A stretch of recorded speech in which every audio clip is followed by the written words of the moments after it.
हाँ भाई, adverb close के मैंने आपको सारे वर्ड्स बता दिए हैं, जो कि अक्सर आपने कंजक्शंस में भी काफ़ी हद तक किए थे। वो उसमें सिंस का एक प्रयोग बताया था, बहुत ही यूनिक प्रयोग है वो, ध्यान रखना है। प्रैक्टिस में फिर दोबारा आ जाएगा, कोई टेंशन की बात नहीं है। कुछ सेंटेंस मैंने इसमें आपको एडवर्ब क्लोज के एक्सरसाइज के दिए हैं, करते हैं। फिर भी किसी को कोई डाउट रह जाया करे तो आप उसमें पूछ लिया करो। जैसे फर्स्ट सेंटेंस करते हैं, बहुत अच्छा सेंटेंस है।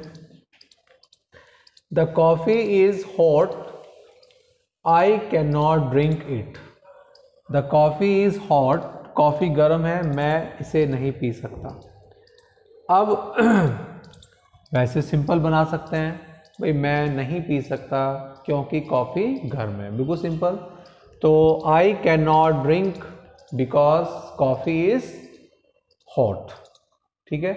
या शुरू में ही लगा दें आप एज या since the coffee is hot, ठीक है, क्लियर। आई कारण जो होगा, अगर एज और सिंस देते हैं तो उसके बाद कारण लगा देते हैं, ठीक है। हॉट है तो सिंस, या अगर सिंस लगाएं शुरू में या एज लगाएं तो उसके बाद हॉट वाला लिख दें। सिंस या as the coffee is hot comma I can not drink it, कोई कंप्लीट, या फिर बिकॉज लगा दें, आपकी इच्छा है।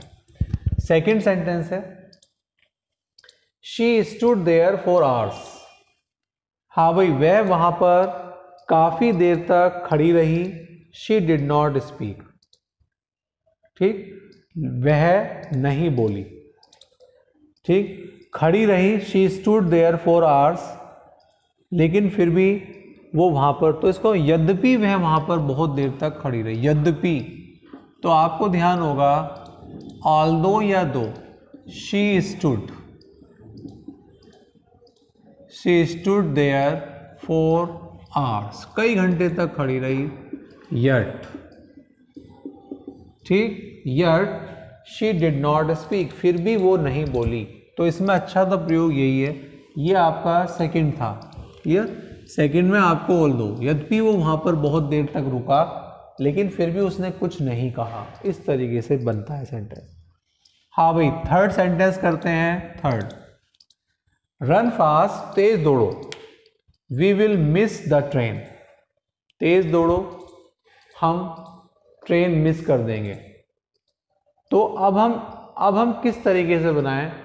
तो एक तो लेस्ट का प्रयोग भी है, तेज दौड़ो, कहीं ऐसा ना हो कि हम ट्रेन मिस कर दें। अगर हम इसे लेस्ट से बनाते हैं, रन फास्ट लेस्ट, वी फिर आएगा शुड, विल नहीं आएगा, lest we should miss the train, कहीं ऐसा ना हो कि हम ट्रेन मिस कर दें। एक होता है इसी का दूसरा, अनलेस। यदि हम रन फास्ट, यदि हम, अनलेस सब्जेक्ट इसमें ले लेंगे, यहीं से वी है ना तो सभी ले लेंगे, अनलेस वी रन फास्ट, यदि हम तेज नहीं दौड़ते हैं, वी विल मिस, विल कह देते हैं इसको, we will miss the train. जब आगे वाला सेंटेंस निगेटिव अर्थ होता है तो फिर यहां पर अनलेस चलता है, ठीक है। वी विल नॉट पास, यदि हम मेहनत नहीं करते हैं तो हम पास नहीं होंगे। तो यहां पर वी विल मिस है। देखो, अगर हम तेज दौड़ते हैं तो ट्रेन पकड़ लेंगे, अगर ऐसे होता पॉजिटिव तो इफ लगा देते, लेकिन जब यहाँ पे निगेटिव होता है तो इसको भी निगेटिव मान, लेकिन निगेटिव के साथ यहाँ पर कभी नोट मत लगा देना। बहुत अच्छा सेंटेंस था, तो थोड़ा सा ध्यान, लेकिन ये लेस से भी आपका बन सकता है, दोनों तरीके से आपका ये सेंटेंस राइट है। देखें जरा fourth sentence. Fourth, he spoke English fluently, वो इंग्लिश फ्लुएंटली बिना रुके हुए बोला English. He seem to be a foreigner, हाँ भाई, बिना रुके बोला, ऐसा लग रहा है कि वो तो फॉरनर है, तो क्योंकि, ठीक है। तो he seem to be a foreigner because, ऐसे बना सकते हैं। या फिर वही जिसमें बिकॉज आ सकता है उसमें एज या सिंस, एज या सिंस के बाद कारण लिखा जाएगा। तो since he spoke English fluently he seem to be a foreigner, या he seem to be a foreigner because he spoke English fluently. दोनों तरीके से आपका सेंटेंस सही है।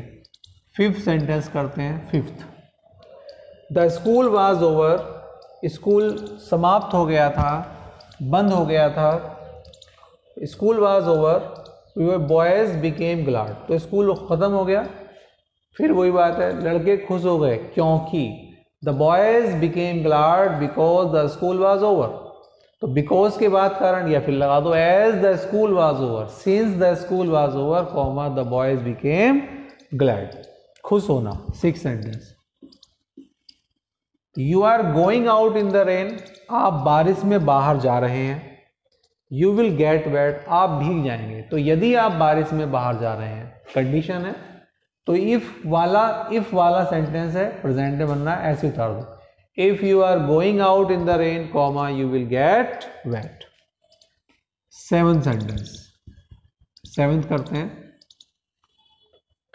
She had watch the movie twice, उसने 2 बार मूवी देखी है, देख चुकी थी। She wanted to watch it a 3rd time, ठीक है। तो यद्यपि वो 2 बार मूवी देख चुकी थी, फिर भी, तो आपको क्या बताया था, ऑल्दो या दो।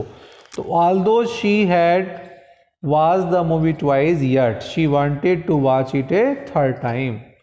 नेक्स्ट है, ही इज रिच, वह अमीर है, ही इज नॉट हैप्पी, खुश नहीं है। इसका मतलब यद्यपि वह अमीर है, भाई होना चाहिए, खुश होना चाहिए, लेकिन फिर भी वो खुश नहीं है। तो although he is rich comma या yet he is not happy, बड़ा अच्छा सेंटेंस। नेक्स्ट है 9th sentence. The patient died the doctor had come. अगर हम हिंदी भी ना चेक करें, आपको सीक्वेंस बताया था, एक वाक्य में, जिस वाक्य में हैड है, यदि हैड वाला पहले आ रहे हैं तो बिफोर लगा दें। तो इसमें हैड आ रहा था, the doctor had come before, the doctor had come before the patient died.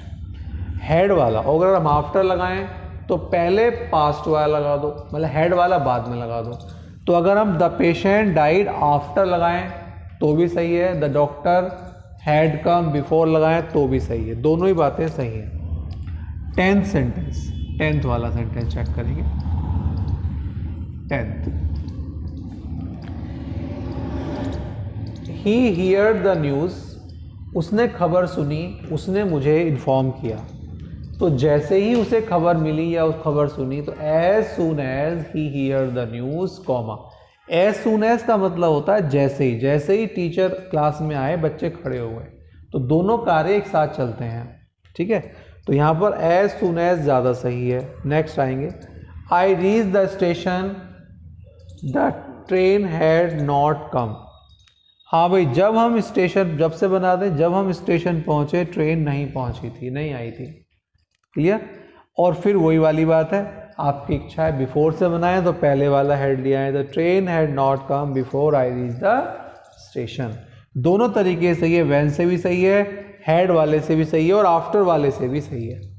Next है, you are strong I am equally strong. आपको इसमें थोड़ा सा सेंटेंस के अंदर, I am, you are strong, आप ताकतवर हैं, आई एम इक्वली स्ट्रॉन्ग, मैं भी आपकी तरह ही हूं। तो अगर हम इसको कहें you are as strong as I, ये भी सही है, you are as strong as I, ये भी सही है। इसको दोनों तरफ जब इक्वली लगा दें, जब इक्वली वर्ड कहीं लिखा मिल जाए तो इक्वली का मतलब समान रूप से, और ये दोनों वर्ड पॉजिटिव शो करते हैं। मैं भी उसी तरह ताकतवर हूं जैसे कि आप, ठीक है। नेक्स्ट है 13 सेंटेंस, 13 देखें जरा, 13 वाला, Arvind is rich 13, Arvind is rich, no other man is equally rich in the village. कोई भी दूसरा व्यक्ति उसके समान नहीं है। तो आपको अगर ध्यान हो तो हम इसको ऐसे बना सकते हैं, नो अदर मैन, ये आपने पॉजिटिव बनाई थी, सुपरलेटिव से positive, no other man is so rich, या इसको विलेज को, no other man in the village यहीं ले लो, in the village is so rich as, नाम क्या था, अरविंद। इसको ऐसे बना लो आप, जब नो अदर या वेरी फ्यू दे रखा हो तो उसको पहले लो, और इन द विलेज है तो इन द विलेज इक्वली वर्ड हटा दो। तो नो अदर मैन, कोई भी व्यक्ति गांव में इतना अमीर नहीं है जितना कि, ठीक है, अरविंद। तो ये वाला सेंटेंस नो अदर से ही, इन्होंने हमें हिंट दे रखी थी, हमने उसी से बना लिया। तो एग्जाम में जब भी कभी हिंट मिले तो आप उससे बना सकते हैं। 14 सेंटेंस, इसमें भी हिंट है, देखो 14 लास्ट सेंटेंस कर रहे हैं। Hamid is a lazy boy, the other boys in the class are not equally lazy. तो इसका मतलब यहाँ पर नो वेरी फ्यू नहीं दे रखा, नो अदर नहीं दे रखा, अदर दे रखा है। तो देखो इसको कैसे बनाएंगे, इसके दो तरीके हैं, लेकिन मैं आपको एक आसान सा, हामिद इज लेजियर, जब भी वाई होता था आई आर, लेजियर देन। हाँ भाई क्या लिखा है, अदर बॉयज है तो मोस्ट अदर बॉय लगा है, मोस्ट अदर बॉयज, आगे वो उतारते हैं जो भी है, बॉयज इन द क्लास। इसको आप ऐसे बना लें, नो अदर से भी बना सकते थे, लेकिन सबसे आसान सा तरीका यही है। ठीक है, इसको इतना ही इसमें रखते हैं, ये एक्सरसाइज आपकी कंप्लीट है।